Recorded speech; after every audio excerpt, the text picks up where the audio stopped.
when you want something, all the universe conspires in helping you achieve it. Welcome to AMI Audiobook Review, the weekly podcast where we chat all things audiobooks, starting with a quote of the week. This one is maybe recognizable for many of you, or some of you. It's by Paulo Coelho, and it's from The Alchemist. And the reason I picked this one is because I was thinking back at one book that I read several years ago during the summer that kind of every summer it brings me back to that read.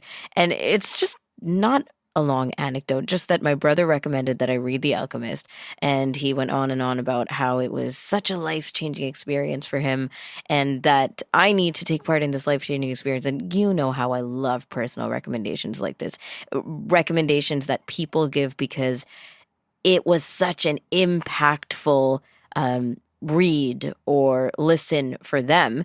And I'm like, oh my gosh, I want to get to know you in this way. So I will go ahead and pick this book up. Well, I read it and I loved it. And then after going through this short, but quite well written and of course classic book, The Alchemist, the English translation of it, I reached back out to my brother and said, hey, thanks for the recommendation. I finally read The Alchemist. Now I can put that in my archives. And he said, great, how was it? And I said, it was great. Thanks. But you know this. You recommended it. He said, no, I haven't read it yet. What? Why did I think you read it? Why was it themed this way during our conversation when you were recommending The Alchemist? And he said, oh, no, I thought that we should both be reading it because it was so highly recommended by everybody else, and it feels like such a motivational book and a journey that people need to take part in. So we should both be reading it. I said, great. So now you can read it. Anyway, regardless, thank you for the recommendation, Amu. And now I've read The Alchemist and I quite enjoyed it. Let's look at the CELA homepage. Go to celalibrary.ca. That's where you can find the Center for Equitable Library Access and their plethora of books, many categories, and a giant catalog. The 3 featured titles on the homepage that are up there right now are Queen Charlotte by Julia Quinn. This is a historical romance. The second one is Page Boy by Elliot Page, and this is an LGBTQ plus biography, wrapping up Pride Month here, so great book recommendation right there for you. And Snow Road Station by Elizabeth Hay. This is a family stories. We will, in the next few weeks, get into some of these more deeply, but those are the 3 books that are out there right now. And we have a conversation coming our way with Aamer Khan. He's an audiobook worm, and on today's episode, we're talking about our book preferences. Now, he says we can break this down into what's comfortable, what's expected, and what's still to come. I'm very curious about the difference between comfortable and expected. So, of course, Aamer, being the kind of reader that he is, will break down a lot of this for us, and I'm sure we'll get into some great discussion. So stick around because, we'll be stepping away from The Alchemist and getting into some other reads, starting off our summer. Can you believe that summer just started? It feels like summer's been around for a while now. This is AMI Audiobook Review.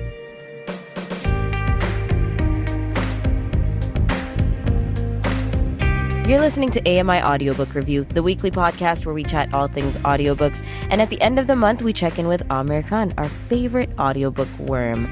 We go through picks of 3, themes of 3, and sometimes that's 3 authors, 3 books, titles, series. But today, we're stepping out. Comfortable, expected, and upcoming. Aamer, why we go here? What's this about for the month? Yeah, I think it's about the summertime. A lot of us get a lot busier in the summertime and don't get a chance to read as much, or we like to read things that are much more fun, much more expected, much more comfortable for us to read. I think in the wintertime, we tend to pick up books which are a lot more serious. The common term is beach reads and things like that in the summertime. So right, yeah, it just has that kind of vibe to it. And myself, who typically reads several books a month, have slightly slowed down this one. So I wanted to give a flavor of things that I like to read, especially if you've gone through a very heavy book or if you've picked up a classic like I did last month, like Pride and Prejudice, and you just want a change of pace and go back to something more comfortable and expected. I thought it'd be a great theme to share with the listeners. It's hard not to want to change pace after Pride and Prejudice, huh? Absolutely. It's a solid pace changer. Okay, that's cool. Let's start with comfortable then. And I totally agree, by the way. Summertime hits and you start to crave just wanting to go back to things you loved from maybe even past summer reads. It's the same thing with music, same thing with TV, I think. Exactly. And, the book I read sort of after Pride and Prejudice was Thank You for Listening, which was a very different book and had me in stitches. And sometimes you read books where you're like, you know what, I am going to read this book again because I enjoyed it so much, but not immediately. And that was one of the books that definitely made the list for me. There's not too many books that I would consider rereading.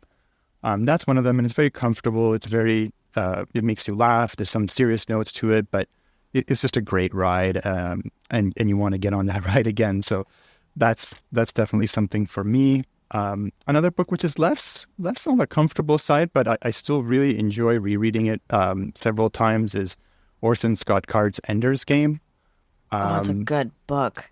Yeah, it's a book that I chose for the book club, and it was sort of unanimously enjoyed by everyone, even non-sci-fi folks. It is a sci-fi book. It is a young adult book as well, and I'm finding more and more when I get in that mood of wanting something comfortable or expected, I tend to reach for young adult, which tends to have some great themes and be a little less dark than most.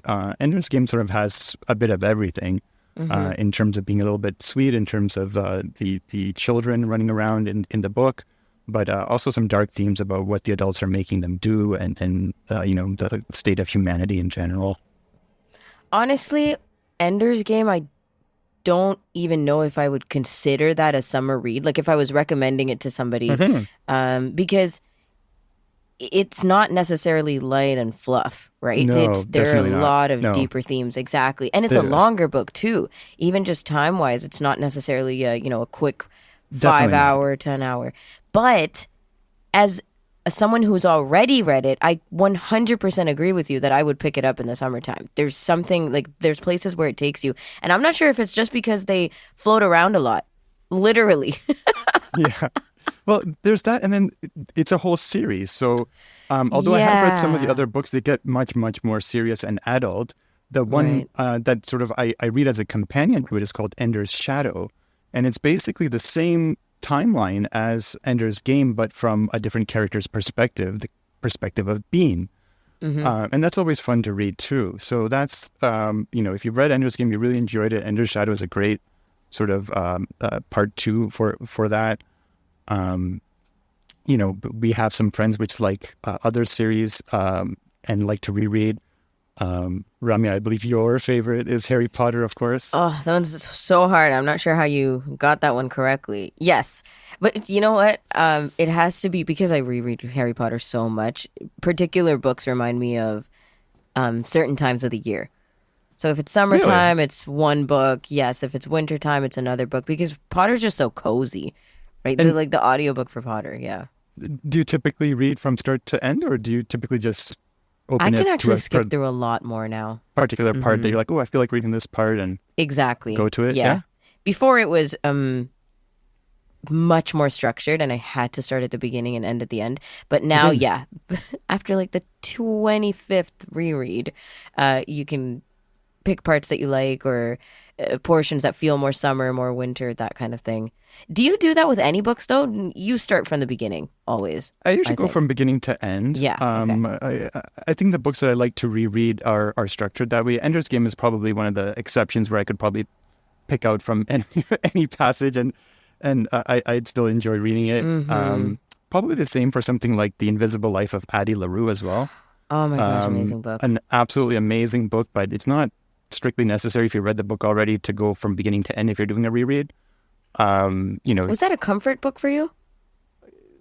It's just a pleasure to read, right? Right. And I think there's a little bit of a difference there in terms of, I'm not going to pick it up and reread the whole thing cover to cover and feel comfortable about it. but it's written so well that I would really enjoy picking it up and reading a passage or two from it in the summertime. And the same with Three Daughters of Eve by Elif Shafak. I mean, just beautifully written book. Not necessary to read the whole thing cover to cover again, but definitely, the descriptions and things you would really enjoy in terms of passage reading, I guess I would call it. Last year at the start of summer is when I first read To Kill a Mockingbird, followed by Where the Crawdads Sing. And those two books now go hand in hand for me. They're absolutely linked, right? Yeah. Yes, There's so many commonalities in description, because you mentioned description, that's what I thought of.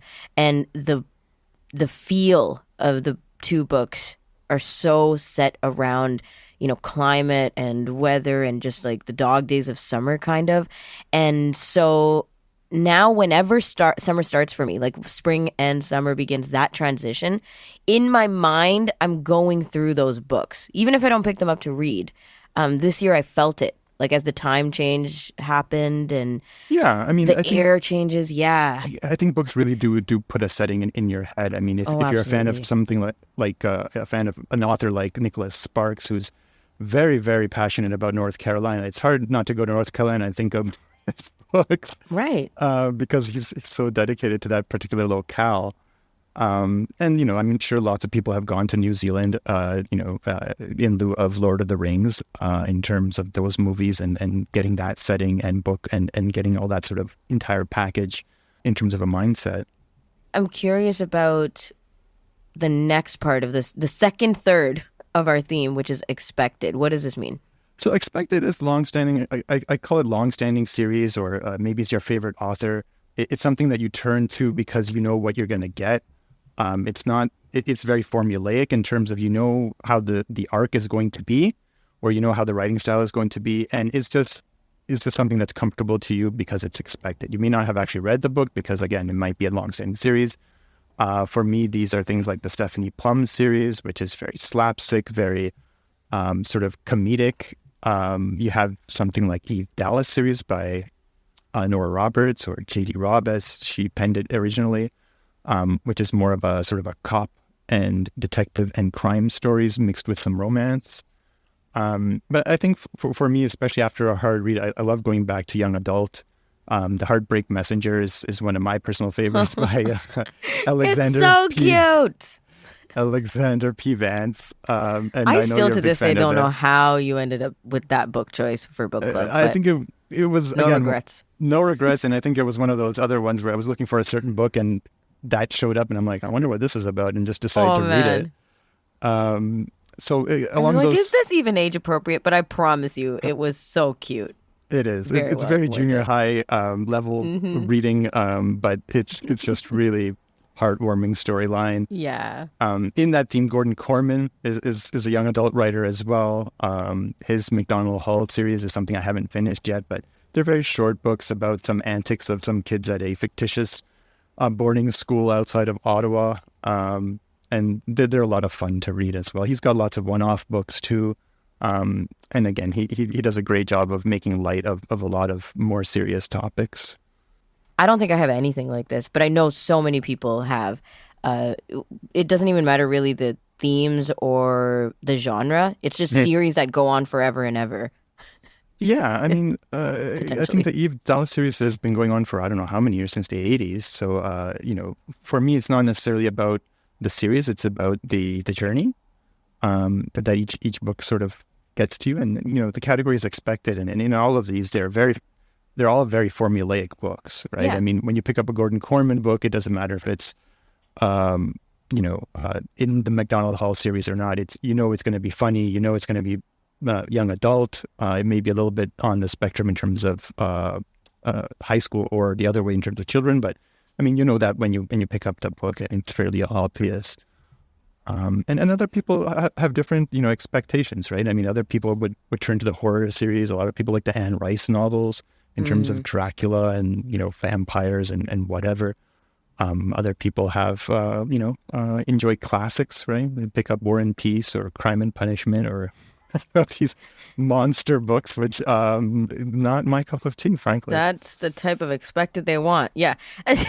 I'm curious if you would put just authors under this expected category, or is it something more Definitely. specific when it's series? No, I think it can be just authors too. A lot of people are big fans of people like Michael Connolly. I was Start thinking Nora following Roberts, just like Nora knowing Roberts, how she writes. Daniel Right. Steele, John Grisham. These guys all had, these authors all have one-off books. They also have series, but there's a lot of folks that are eager to read what they have to offer. Some of them do offer different types of books. I mean, I have mentioned some authors which were known for one thing and then came out with a completely different kind of book. So that definitely falls out of the expected category and sort of goes into another category entirely, which is basically, unexpected, something that you want to read that is completely unexpected, even though it might be one of your favorite authors. I mean, Nora Roberts writes everything from romance to crime. So I feel Yeah. like Yeah. that's, if you pick up a Nora Roberts romance book, you know what you're getting. But if you pick up a different one, well, you might be getting something else. Because in the first part of the thing, when we're talking about comfort, it's really just nostalgia, right? When we're talking expected, it's like you're comfortable with the world, with the writing. Maybe you want to revisit some characters, but you're okay to try something new. So you'll carry on with a series or Yeah. carry on with a new A lot of book. times it's about character development too. Like, oh yeah, I really like that Sure. character and I want to see more of that character. And I think it's a lot about the ending too. You know what you're going to get in the book in terms of beginning to end, right? Yeah. I mean, there's no surprises where your favorite character is going to get killed. Or like it's not one of those books Hope where you're not. like, all right, I think It's there's not Grey's Anatomy. It's not Grey's Anatomy, and I think some authors are known to be somewhat unpredictable. I think Michael Crichton is one of them. Dean Koontz is another one where you're not sure what you're going to get when you pick up one of his books. You know it's going to be an interesting ride, but you really don't know if you're going to get a happy ending, a sad ending, or no ending. Yeah, I think the expected category is definitely about that in terms of Yeah. picking up something where and are confident that how it's going to end, and it's not going to be too emotionally taxing for you. Right, right. Do you recommend from this category a lot, or is this your comfort? I You're think not necessarily I think doing that. this is something that's sort of personal to people. I just sort of want to talk about it today. I mean, I have Mm-hmm. recommended these series, but I mean, just like everything else, I mean, if you're not a fan of crime and romance, Eve Dallas is not going to do it for you, right? So, Right. some of these authors have had some fantastic books which I have recommended. And even for the book club, it's sort of a struggle with series, especially because typically authors, the first book in the series is not as good as some of the following books. And that's a real struggle for the book club to be like, okay, we're going to read number 5 of this series, even Right. though you don't know the characters and you haven't read book 1. So I haven't done that yet with the book club. But there are quite a few series where, the first book has been not the best one in the series. And it's an internal debate I have with regards to whether to skip a few and recommend it to the book club. Ooh. Yeah, and that's the thing.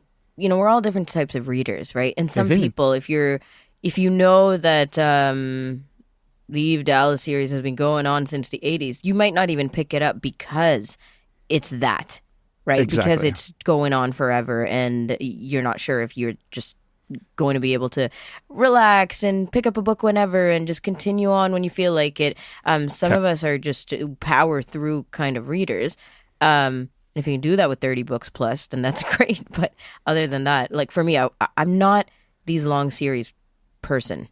Yeah, and I think sometimes it's a mentality and mind frame that you have to get into in terms of Definitely. like, okay, I'm going to read an Eve Dallas book. It doesn't necessarily mean you have to read all 78 books.